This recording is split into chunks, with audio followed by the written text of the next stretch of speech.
como os dije antes, un salón del reino, un centro de culto, ¿no? Como se dice vulgarmente. Una iglesia, ¿no? Exacto, iglesia, salón del reino para los testigos de Jehová. Bueno, pues ese centro de culto se compraba por 1 millón de pesetas en los años 70 y ahora se vende a lo mejor por 70, 80, 90.000 euros, que son 15 millones de pesetas. Imaginaros la ganancia que ha tenido, ¿me entiendes? En ese tiempo. Eso no lo compraba la Watchtower ni tampoco la cúpula de aquí de Ajalbir de España, que siguen siendo los mismos que desde los años 70. Bueno, eso no lo compraban ellos, eso lo compraban los testigos de a pie de ese territorio.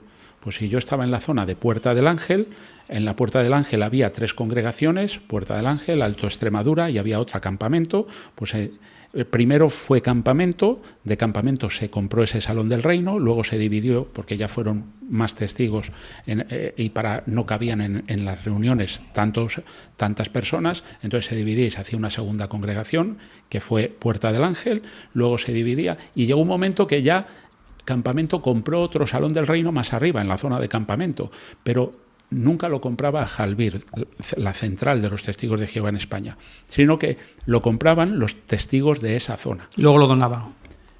Lo compraban, pero a nombre de la Watchtower. Sí, que ponía la pasta. Exacto, no de la Watchtower, en realidad de la de Nueva York, ¿vale? Sino la de Brooklyn, sino la de aquí de España, de Ajalbir, donde tienen la sede central los testigos de Jehová. Entonces, claro, ¿quién decide luego sobre ese salón? No deciden los testigos que lo han pagado. Ellos no tienen acciones, no tienen participaciones, no tienen nada. Es la sede, como les ha pasado, cuando ha pasado el tiempo y han visto, me parece que había unos 800 centros de culto en España hasta hace 7, 8 años y ahora hay 625. Centro de culto en... Centros de culto. O sea, han vendido 200 centros de culto, han ganado una pasta y no se han acordado del testigo de a pie, que ahora es viejito, ese que entró en los años 70, 80, que ahora a lo mejor tiene alguna incapacidad, está jubilado. Ahora resulta que tenía el salón cerca de su casa, podía ir andando, y ahora resulta que le toca ir a 5, a 7, a 10 kilómetros, ¿me entiendes? Porque los han reunificado. Han vendido un montón de salones del reino, les han reunificado, y eso... ¿Quién toma la decisión? No lo toman. ¿Y qué motivo han dado? ¿Eso lo sabes? La reunificación en salones del reino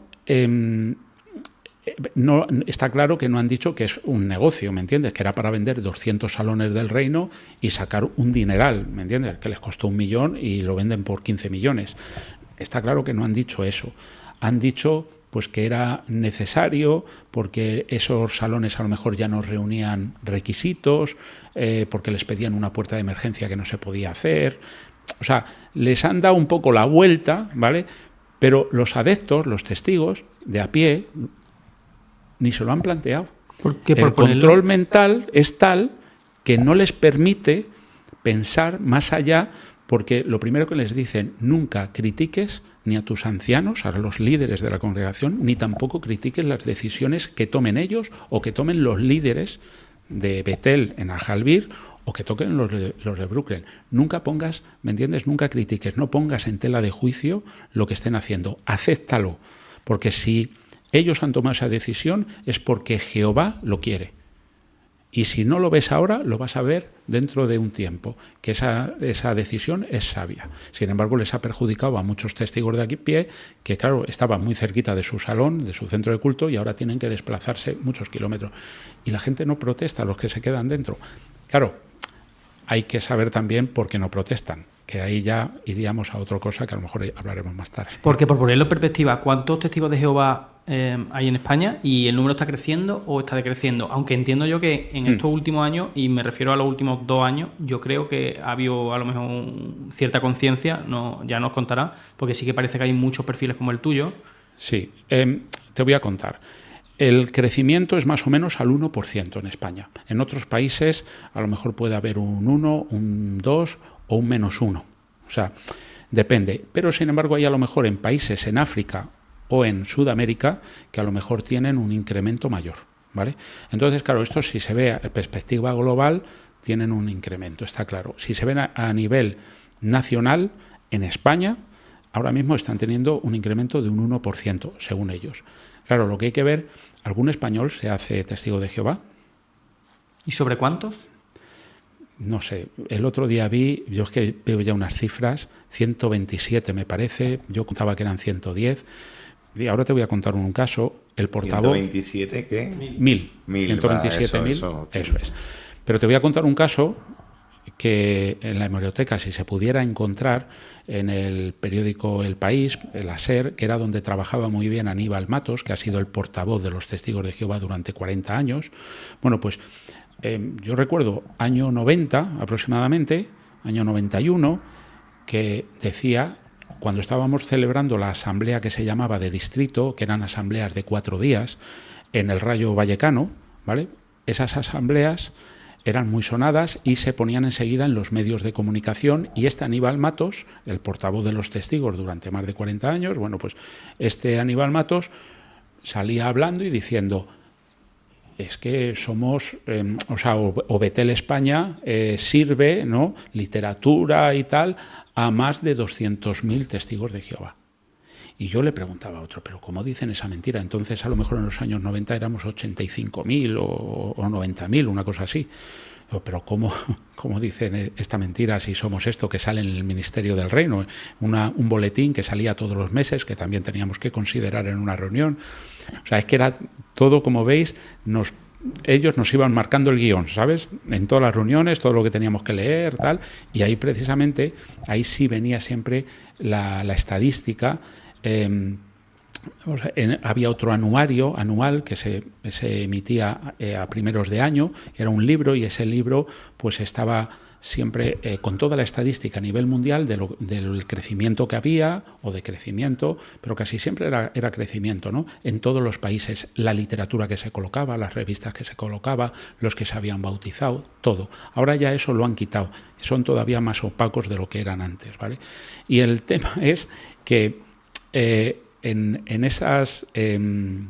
ese crecimiento, ¿vale?, claro, pasa de 90.000 más o menos a 200.000. Este hombre, Aníbal Matos, cuando quería hablar a los medios de comunicación, o sea, exageraban. Claro, en ese momento no nos percatábamos, ahora sí. Resulta que ellos estaban buscando el reconocimiento del notorio arraigo, que se les concedió, me parece que fue en el año 2006. Ese notorio arraigo les da la posibilidad de poder pedir a los gobiernos locales, Ayuntamiento de Madrid, por ejemplo, de Móstoles, de Toledo ciudad, ¿no?, de donde sea, les piden un terreno que se los dan gratuitamente, porque sabéis que hay cierto tipo de terrenos, ¿vale?, que no sirven, por el tema urbanístico, no sirven para construir viviendas, sirven para hacer jardines, sirven para hacer hospitales o centros de salud, o sirven también para el tema de dárselo a entidades religiosas para que hagan sus centros de culto. Y ese terreno se lo dan de forma gratuita. Ellos construyen y a lo mejor se lo dan durante 50 años, 80 años, bueno, lo que firmen. Cada localidad lo puede hacer de una forma o de otra.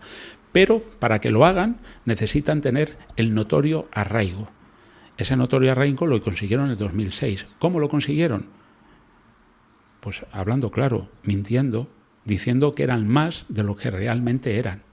¿Me entiendes? Claro, ellos luego, había alguna vez, porque fui alguna vez a Betel y eso lo pregunté, y me decían, bueno, es que en realidad están sirviendo literatura para más de 200.000 personas en España.